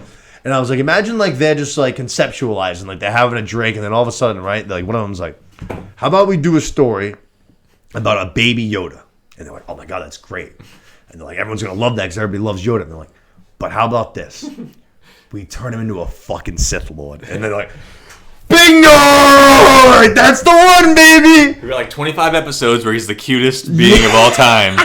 And then he starts fucking ripping throats. Dude, tell me you're not going to cheer for him if he's just waddling around with his little hood on, force-choking people. Like, yeah, I'm a Sith now. I'm a Sith guy. I mean, the only way that's going to happen is if all his loved ones die. So that's true. That means something bad would probably have to happen. That could happen, though. I can see that. Because Mando can't run forever, you know what I mean? Yeah. We're already on season 3. Right. And he would sacrifice himself for Grogu and all that. But. Yes. See, you're getting it. Luke, you're getting it. He sacrifices himself for Grogu. Grogu can't handle it. Next thing you know, he's turned into the dark side. And we got ourselves a little hooded baby Yoda fucking force choking, force lightning and shit. It'd be awesome. I mean, it's a little left field. I cannot say it's impossible. Oh, that'd be great. I cannot say that. Oh, I'd love it. I would not love it. Tell me that would be fucking sick. I'd much rather have red saber, little mini red saber flipping around. I'd much rather have Grogu riding a mythosaur instead, and or jetpacking around, But ooh, I didn't think of that one. Little baby Yoda with a little Mando jetpack. That would be pretty cool too. I mean, he weighs like 8 pounds. He could rip them. I mean, he kind of already has it in the little sphere that he sits in, and just yeah, it's true. So really, see, he just drops down 2,000 feet in elevation, and then it blasts. I know. Could he just zip around anywhere he wants? Yeah, I did love that in episode 2. Yeah. Mando just fucking falls down with his jet. Yoda just falls in the ball. That was great. That shit was funny. And again, Grogu saving him. Yeah, that's like number 3 or 4. At least, at least. Bailed out Mando. At least. We are at episode 5 tonight. We have to. I'm waiting to see the return. Like they already hinted at the return of IG, which I need IG back. That would make me very happy. That. Very happy. Right. The mechanic lady's working on him, right? Yeah, I think so. She's just working on the Jawas to pull in a processing unit. I'm waiting to see if maybe we might get a Timothy Oliphant feature too. Because the and where's Boba too? Yeah. Yeah. We could see. I wouldn't be surprised if we saw either Boba or Oh, Jesus. Fennec Shan. Fennec Shan. I wouldn't be surprised if we saw either of them. But I would like to see Timothy Oliphant's character, even if it's just for like a minute or something. I wouldn't fucking mind pop off. But that also does me and me have to go back to Tatooine, and I've been trying to be as against Tatooine as possible. Like, let's go anywhere else, which we've been doing a good job of that so far. We've been hitting other planets. Thank God. Another thing that's I feel like is definitely coming theme wise too is the Mythosaur. Obviously, they peaked it, but then there's also been so many like big mythical creatures coming up, like in the last few episodes. Like, that fucking. There was the christening of the like young Mandalorian, awesome. Where the like. You know, the thing came out of the sea. Yeah, like alligator with like a turtle shell. Yeah, exactly. And then the raptor thing, the wyvern thing that took away the young guy. Yep, that was very cool too. And then straight dragon. And then the freaking turtle reptile thing ripped him out of the air again at the end too. Yep. And then in Boba Fett too, there was the. I wish I knew all the lore names. And shit, the one that Boba rides. Yeah. It's not a fuck. Rangar or something, or the Raghorn. Yeah, I think it's the Raghorn. Yeah. So I mean, I feel like so those are all kind of leading towards a bigger somebody else writing the Mythosaur. Yeah. Do you think it'll be Boca, Mando? I don't trust her at all, man. She is. I like, especially now that she's following these Mando ways and shit. All of a sudden, out of fucking nowhere, with no precedent or anything, she's trying to gather some fucking a couple of followers to her cause. She's trying to grow her seat at the table. I don't trust her at all. That's definitely her ultimate goal. She definitely hasn't dropped her, like, I want to be the leader of the Mandalore. But, I don't know. I feel like she has some good intentions. I don't know, though. It is tricky. I wouldn't put it past her to have some, like, rebellion. Saving Mando was the weirdest thing. That's the part that throws me off. Saving him in episode 2 when he goes into the waters and she goes down and saves him. Right. That's the part that kind of throws me off. But even then, I can see that. I can see her kind of fucking using that too. Like, this guy would have died without me. The only reason why he's even fucking redeemed is because of me, et cetera, yada, yada, yada. I don't know. Yeah, and there's so much tension between the Darksaber and all that shit. Like, she can't be the leader without the Darksaber, pretty much. Is the Mythosaur the one thing that could trump the Darksaber? I don't know. If she's like riding the fucking mascot of the race, I hear you. Does that make everybody follow her? Does she still need both? Yeah. He literally offered it to her in the last season, so he's like, if you care about it, here you go. Yeah, I'm pissed that we get rid of that Beskar spear so easily. I know. That thing was cool. I was like, we should have that thing was dope. I know. And he was able to twirl that thing around without a problem, whereas the Darksaber, that guy can't handle for shit. Yeah. Beskar, but we saw his weaknesses even in that episode, but it's not quite the same as a lightsaber. It heats up. It heats up on contact with lightsaber, and it could be cut and all that. But for sure. It does withstand a little bit of wear and tear. For sure. I'm excited to watch episode 5. I'm excited to see what the rest of the season's got to offer. Hopefully some big things. Something big, you know what I mean? They always do a lot of these standalone episodes. Like, that's like a big thing for the show, is these little standalone little storylines. But usually there's something by the end of it that's like overarching that's bigger. So let's see what that is. It's either going to be whoever the new ruler of the Mandalore is. I think, yeah. Okay. Or it could be smaller. It could just be who the armorer is. The armorer is a very mysterious person. And she is like, I don't know. I didn't trust her at first. It seemed then it seemed too obvious to not trust her. So now I'm honestly like, right, I do trust her. She has. Yeah, I don't think she's evil. Come around too. She's not evil, but she definitely has some other motives that she's not letting people in on. Yeah, and like her answers at the end of this last episode about Bo-Katan seeing the Mythosaur. Yep, sketchy, like, so cryptic. Yeah, obviously. I get what you're like, saying. It's impossible to know if she knows that thing is down there or like what. She's not letting on at all. Yeah, gives the perfect answers to everything. Yeah, very interesting. And it also seems like she was probably the mother of that kid that got saved, maybe. The foundling who got swiped? Captured by the wyverns. You think so?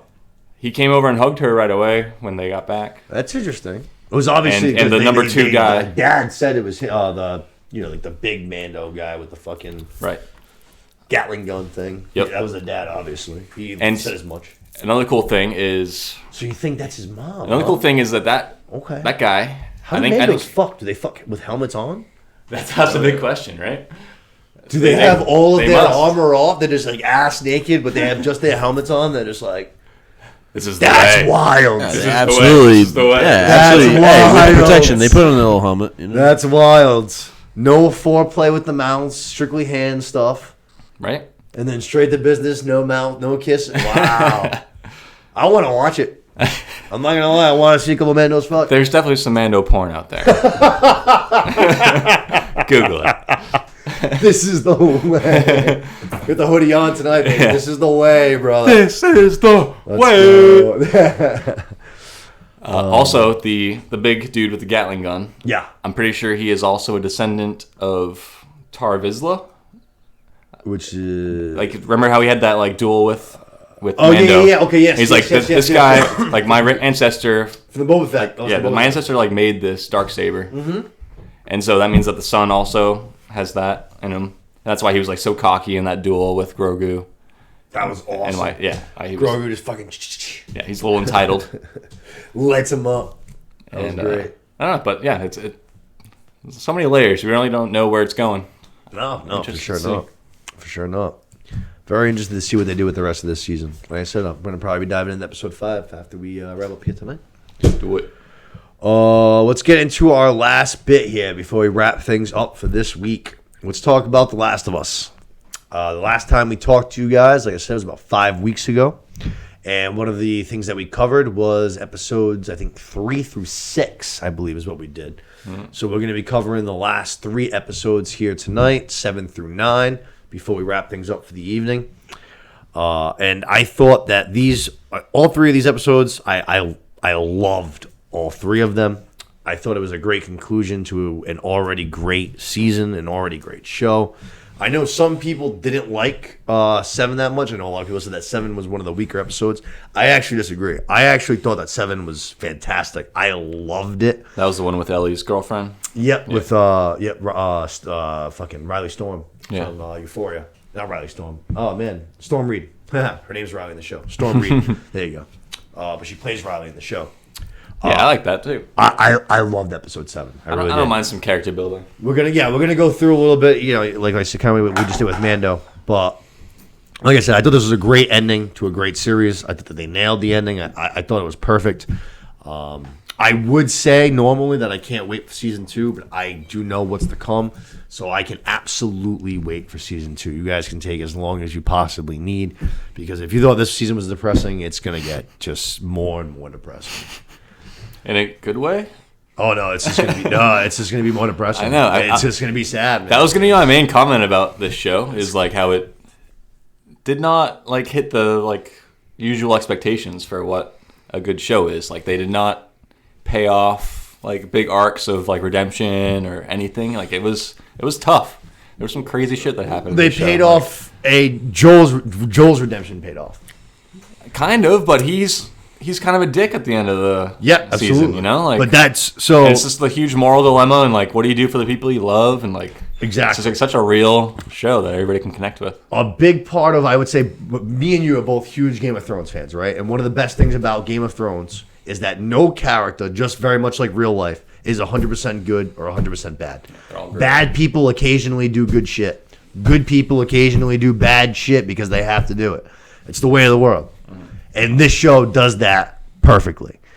It's like, how much are you willing to sacrifice, for your loved one? He looked at her like a daughter, and he already lost a daughter. Yeah. So you know that he will go through hell itself if he needs to stop that from happening a second time. At the end of the season, he's willing to ruin his relationship with her to not let her die. Like, yeah, kind of. Yeah, he's willing to like do this shit that she would hate him forever for, just so that she is still around. Yeah, no, for sure. It's crazy.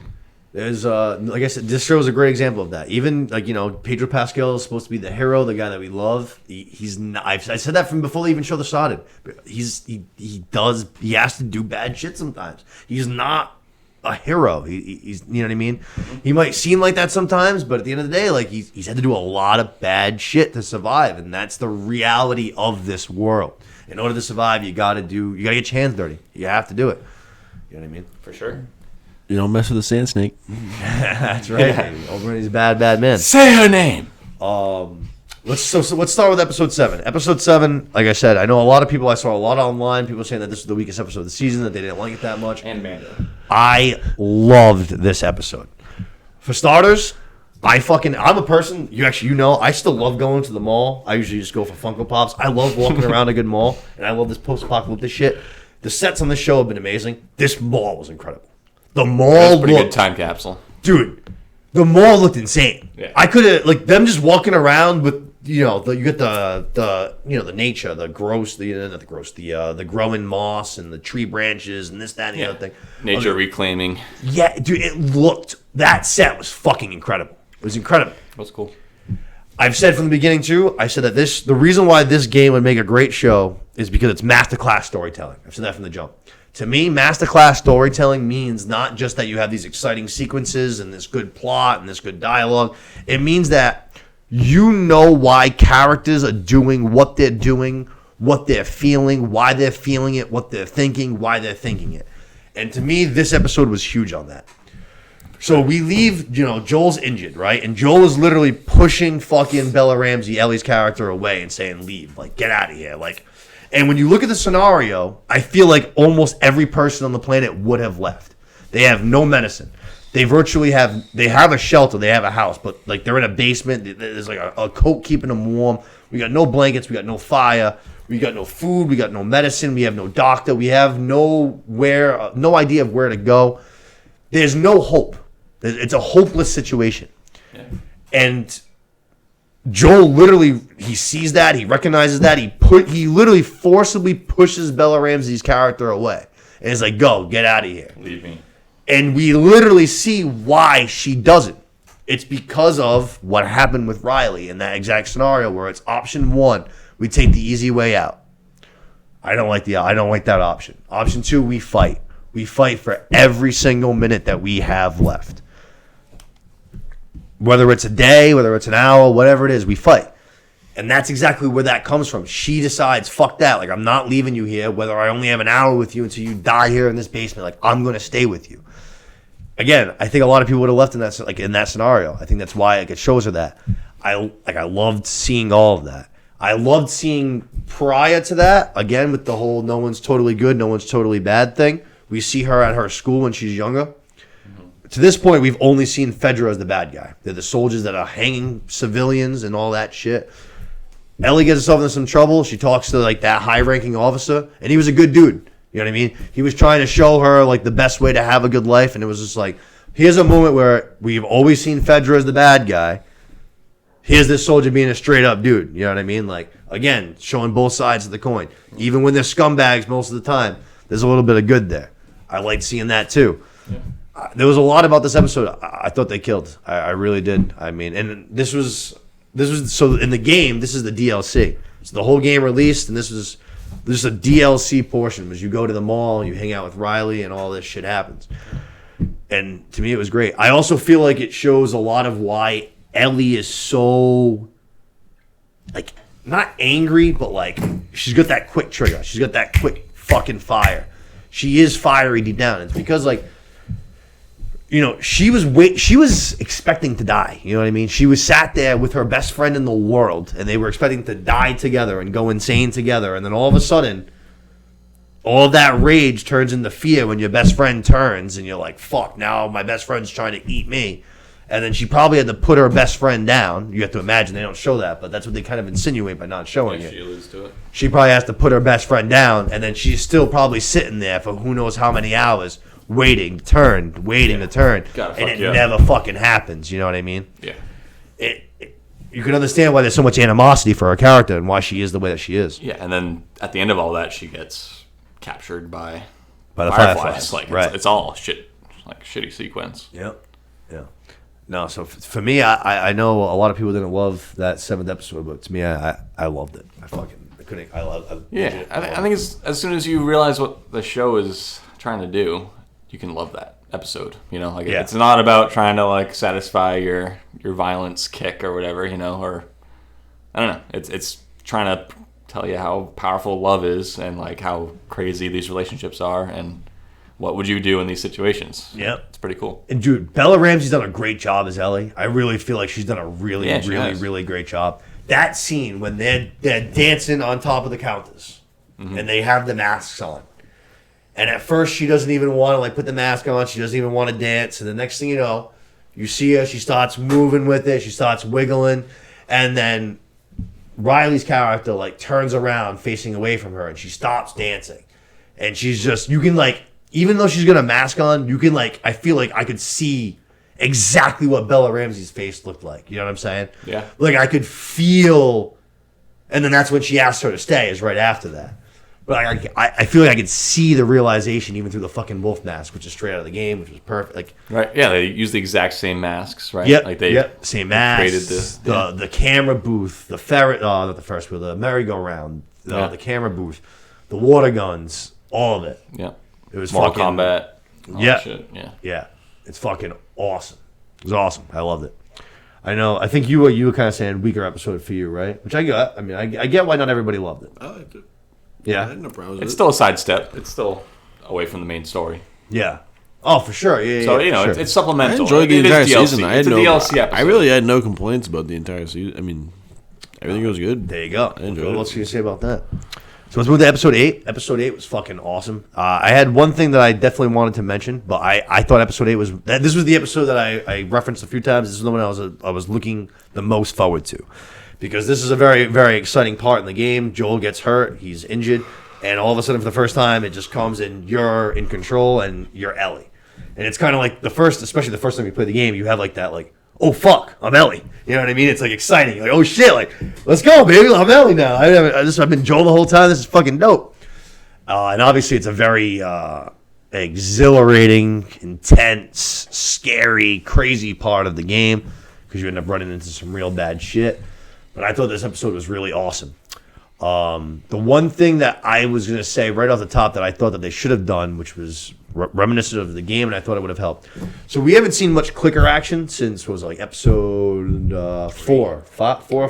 What's the one where they come out of the hole there? 4? Yeah, so 4? Yeah, I think it was 4. I think it's 4 when they come out of that fucking hole there. So I think this, and I knew how the finale is going to go. I know it's like an infected list finale. I know it's person on person kind of shit. I feel like this episode would have done really good with even if it was just a short clicker scene. Because one of the great things about this part in the game is everything happens the same way. You hunt the deer, you come across the deer, and then there are these 2 guys here. You ask for the medicine, he sends one of them off, and then you're just hanging out with this, this bad dude, which you find out later, but you don't know right away. You're hanging out with this dude David, you're by the fire. It seems like he's all right. Right. And in the game, you get swarmed upon by a shit ton of infected. And he saves you. And he saves your life, and you save his life. And there's more of that bond right away. You know what I mean? You're like, all right, I can trust this guy. So that in the game, once he turns on you, it hits a little bit harder. You know what I'm saying? I feel like that would have paid off in the show. I feel like we could have used another clicker scene. It's been a while. That is the world that we're in. I get why they want to keep the infected scenes few and far in between, because if you're doing it every single week, then there's no intensity. You know what I mean? It's just played out. So I get we want to keep him few and far. I feel like this would have been a good part. Yeah, and it kind of took away because he was always kind of suspicious. I would have liked maybe trusting him a little bit more for a minute. Right, exactly, right. Yeah, if you're in a, even when he's at the, they show the scenes of him being the leader and like trying his best, he still kind of seems evil there. I don't know. Yeah. They played like they put up the culty part from the beginning a little bit earlier on. Right. But even that part when he's talking to Bella Ramsey and she's just like some cult, and he's just like, well, you got me there. Like I do some preaching. Right, you still sympathize with him a little bit, but yeah, no, for sure. But I feel like if there was like that, like I said, that moment where he saves her, she saves him, the infected are coming, I don't like that. Then it would have hit a little bit harder. You know what I mean? But either way, I mean, I thought the intensity was there. Again, I thought Bella Ramsey fucking killed it. Yeah, that jailhouse scene is it was wild. unbelievable. Yeah, it was unbelievable. Yeah, she kills it. She's a legit actress. She was all that Ellie, and he's like, "What? Ellie? Tell him is the name of the girl that just broke your fucking finger." It was great. And then and her escape too with the axe. Yeah. So the guy that plays David's right hand, the guy that he questions for not like trusting him all the way, and then he ends up shooting the horse. Yeah. And then he's also there when they go to kill Ellie. She ends up putting the cleaver into his neck. He gets that. That's Troy Baker, who is the actor who portrays Joel in the video game. Right. I knew that only because of the like companion podcast thing. 'Cause Yeah. he's the host of that podcast. Yeah. But that's a really cool tie-in, and they did that obviously in the next episode too, Dude, he's voiced bringing those people back. so many. I was looking him up the other day. His like the amount of video game characters he's done is like absurd. Yeah, Obscene. they joke with him on the podcast how he has like 1,000 voices Yeah. and how he can do anything. Yeah. He does like I don't know if you ever played the Shadows of Mordor game, the Lord of the Rings game. I played He's the both. main character. Really? Yeah. Italian. Yeah. I was like, dude, he's Cool. so many people. Cool. But I thought he did a good job. And he Actually, motion captured the whole thing too, because obviously like The Last of Us was pretty groundbreaking as a game for how they did the theatrical stuff. Right. Like it's really impressive even now. Yeah, Even seeing that game now, actors, like it's pretty wild how good those graphics are. Oh, it's awesome. Like I just got done playing it again. I just got done finishing. I'm actually like not even halfway through 2 again, but it's like a 10-year-old game, right? oh yeah. First Yeah, one's it looks 10. as good as anything going out now. Like it's awesome. they push the limits. It's awesome. And even just making a game, like wasn't the first campaign or whatever, wasn't it only like 17 hours or something? Like It's even less. The first one you can Yeah. probably do in if you're doing it for like the very first time, I would say it probably gonna take about 15 somewhere like 15, 16 hours. yeah. Whereas the show is like I don't know 7 hours or whatever. Like it's pretty close. Like Oh yeah, for sure. Yeah, it's cool. I can get through it now in probably like just over 10. But like I just yeah, and that know just everything shows to do. how much they dedicated to the story because every game now is 120 hours or whatever. Like Yeah. and it's still a decent story, but it's not like this is. Like they pour their hearts into it, and it's obvious the way that the show is so good and they're sticking to the game so much. It's really impressive. Yeah. Oh, I hear you. I thought that episode was great. I love the intensity. I love the ending. She did a good job. They did change the ending a little bit from the game, which that was one of the like. I mean, I don't want to be that guy who's like, oh, this part was better than that part. Like the way that they do it in the game is just better. But I was like, all right, whatever, it's fine. In the Like, burning. Yeah, bar. like, so she's like showing the show, like she just hammers him, and then she eventually like stops on her own, and then walks out, and then Joel kind of comes up on her.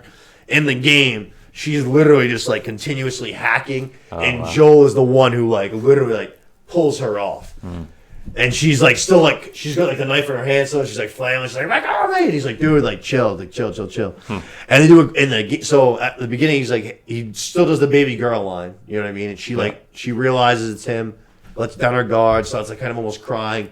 He says, "I'm here, baby girl," and then it's actually the intro music. The intro music kicks up, and then they drowned out their audible sound, and you just see him like talking to her, but you can't hear what he's saying. And then they leave, and I was like, "Oh, it's very." I just got done playing it again, but I was like, "Oh, it's fucking clean. It's fucking clean." I mean, it got the same point across, but I feel like that would have been better if they did like the game. I wonder why they chose that because they keep so much of the game. I don't know. Yeah, they did. I know that they were saying something about just like the general semantics of how he got into like the burning building and shit like that. Yeah, I was yeah. like, all right, whatever. Well, Yeah. either way, it was still good. And then episode 9, our finale, one of the shorter episodes of the entire season, if not the shortest, but they did a good job. You know, perfect conclusion. The intro was great. So actually, just like I was saying about Troy Baker. So they start off with the birthing scene for Ellie to start off the episode. And then with Ellie's mom, who is the actress that's portraying Ellie's mom, is Ashley Johnson, who portrays the voice of Ellie in the video game. Right. So the voice of Ellie is literally giving birth to Ellie in the show. It's fucking great Inception kind of shit, you know what I mean? Very cool. She was on the companion podcast too, and Yeah, I listened to that as well. yeah, she especially touched on how much Bella like embodies Ellie too. Like, Yeah. as soon as she met her, she knew that she was like the right person, and I think that's really cool. Bella's been great. She really has. She's absolutely killed it. But then, we see Joel, he gets the bad news. Obviously, we have to basically kill Ellie in order to extract her brain, and Joel ain't having it, goes crazy. Montage I thought was really good. I like the way they did it, the silence, the music playing and shit. That was good. And then the ending, I thought they killed that last conversation. You can see that Ellie doesn't, she says, swear to me that this is all, everything you told me is true. And you can feel that she is accepting that truth, but she knows it's not the truth. She's trying to like swallow it down. Yeah. But you can tell that she knows like there's something that's not being said. You know what I mean? Yeah. If she doesn't know, she at least sincerely doubts it. Like, yeah. You can feel it. You can feel that there's like, but she now feels like she loves Joel, and obviously she knows he loves him. So, what would you do there though? That's like the craziest moral dilemma ever. I mean, I can't speak for having a child, but I can only imagine if I did. I know that there's no. You gotta no. I mean, take somebody else's child, dude. I know. I know, but I don't know. Yeah, he has to trust her so much and like on her own decisions. Like, what would she do if he told her the truth? There, would she? There's nothing to go back to. Oh, she would have been furious. She hate him forever. Yeah. She would have been furious. Because if it was up to her, I mean, I think like all signs point to her. She would have sacrificed herself. If they would have said, "Ellie, you're the key, and if we take out your brain and you die, we can save 8 billion people or however many people are left in this world," I think Ellie would have signed on the dot, no problem. I feel like but if she thought about it, she wouldn't be in though. I don't know. I don't know, man. Like these people, they're not just going to give the vaccine to everybody who lives. They're suddenly going to be the controlling force, right? Like they give it to who they want to give it to. Like yeah. And even if you give people the vaccine, you still have these rabid monsters running around. Like yeah. But obviously, it's for the greater good, and I see where you're coming from, and she definitely was dedicated to that. But she was. I like to think that she would maybe see the reason. Even so, like obviously it was terrific. The giraffe scene was fucking huge. It was absolutely monstrous. A huge part of the game. Right. But like in that moment, so Ellie has just got done almost being taken by this cult, almost murdered, raped, etc. Whatever happens, and then you can see the trauma that she went through, and then he sees her with that giraffe, and she lets her guard down, and she's still got that playfulness to her, and he sees that there's still her inside, and he's like, all right, like we don't have to do this, like we can go home right now, like she's the one that's like, no, we have to see this through, because I think in the back of her mind she always knew it was an option.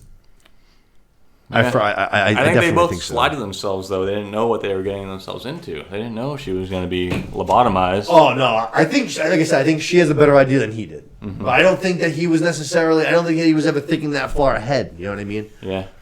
I don't think he ever saw the predicament that he was ever going to see himself in. Caring so much and falling in love with this girl and, looking at her the way that he does. Like, his second daughter, his second chance at life, basically. Yeah. He finds out, he even says, he tried to kill himself. And the only reason why he didn't was he basically twitched. You know what I mean? And the bullet missed. Yeah. So it's like, the only reason why he's even, she says, I'm glad you were able to find salvation. He's like, it was from you. It wasn't from time, it was from you. You know what I mean? He didn't say it, but it's very much what he's hinting at. Show is just so heavy. It's just all about internal conflicts, and it's just not like about having some big victory against the zombies. I don't think. It's not about saving the world. That's what I said. It's a story about love. It really is. It's crazy. How much are you willing? What are you willing to do for love? And the second one's so Last of Us 2 has already been announced. That's going to be seasons 2 and 3, which I think is perfect because it's a much longer game. Mm-hmm. So I think it's perfect to flush it out with 2 seasons, and then by that time, hopefully, Last of Us 3 is already out, and then we can finish our story there. Hope so. And then bing, bang, boom. But I gotta get a PS5, I guess. Yeah. It's great games, and I'm anyone who's sitting there who hasn't played the games yet, who's saying I can't wait 2 years for The Last of Us 2 or The Last of Us Season 2, I promise you can wait. Just listen to me. Trust my words. Rewatch the first season. Enjoy. Embrace every fucking moment. Yeah, that's pretty Embrace. Stay here where it's safe. It's like Adam Sandler and Billy Madison. Yeah. Stay here. Don't you ever say that. Don't you ever leave. Yeah, don't you ever leave. Stay here where it's safe. Don't you ever leave. But I mean, this is an awesome series. I had so much hope and anticipation. I said the second I played this game 10 years ago, I said this would make a great movie or a series. Yep. And sure enough, it did. And I'm so happy, and I love it, and I can't wait for what's to come. And it just goes to show, too, like keeping the creator of the game in the creation of the show. Yep, it's huge. It made such a big difference. It was huge. Hopefully this sets the bar, too, for video games adaptations going forward. It's like you're totally allowed to sprinkle your own creativity, but the reason why you're making this in the beginning is because people loved it the way that it was. Right. So you got to stay to that. You know what I mean? Yeah. You gotta stay the course. But I loved this first season. I thought it was fucking unbelievable. Pedro Pascal, Bella Ramsey, can't say enough good things about him. Neil Druckmann, the creator of Chernobyl, Craig something. Can't think of his last name. They all did a great job. Great job. it was a dream come true for me. Like I said, this is my most anticipated series of the year. Behind Dune is probably the most anticipated project in total of the year. I've been waiting for this for so long, and it met all my expectations. It was awesome. I loved it. I'm glad that you loved it too as a game player, and I loved it as someone going in blind. Yeah. Like it was an epic show. Yeah, I agree with your take. The storytelling was impeccable. Yeah, Not only in the game, but they translated over to the show. I thought the storytelling throughout the series of just one season was top notch. Yeah. Compared to what else is out there in terms of shows and series and things like that. Yeah. You felt for everybody. Even like the Frank and Bill episode was only one episode. No, that was one of the best episodes. Yeah, and you like it was tragic, dude. Yeah. You were with these guys for 80 minutes. That's it. 80 minutes. It's not even a full. It's not even a movie. And you're like, I was like, fuck. Yeah, they did a great job of you investing into the characters and their storylines. Yep, they for sure did. I loved it. Can't wait. But I think that's gonna wrap it up for us here tonight, pretty much, right? I think so. That was a great episode. We covered a absolute shit ton of stuff. I would say going forward, definitely be on the lookout for YellowJackets, Mandalorian. Yeah. A couple of movies that we're definitely going to be checking out too, but I'll post those on social media and stuff. Pretty much everything we covered today we endorse, and you should definitely check out if you haven't seen. It was all good stuff today. That's why I was excited to come in here. It was all positive. I mean, everything either met expectations or was above. Exactly. So, thank you to Mr. Luke Kleinen on the ones and twos. Of course. Couldn't have done it without you, baby. Happy to help. The myth. To my co-host, The Mr. myth Los. Thanks for coming, Happy baby. to be here. Nice to have you on the side of the Co-hostess table. with the mostest. Yeah. To you guys, I hope that you guys enjoyed this episode. Sorry it was so long in between. Hopefully we'll talk to you guys, in a couple of weeks. Probably won't be too long, maybe 3 weeks. We'll see. But as always, please post this around, share it to your pages, subscribe to our channels, like, comment, leave a review, all of that. And happy watching. We'll talk to you guys soon. If you love listening to us, if you enjoy this in the slightest bit, let us know. Just give us a share. That's right. Tell somebody about it. It means more than you know. Sure does. Happy watching. We'll talk to you guys soon. Peace out.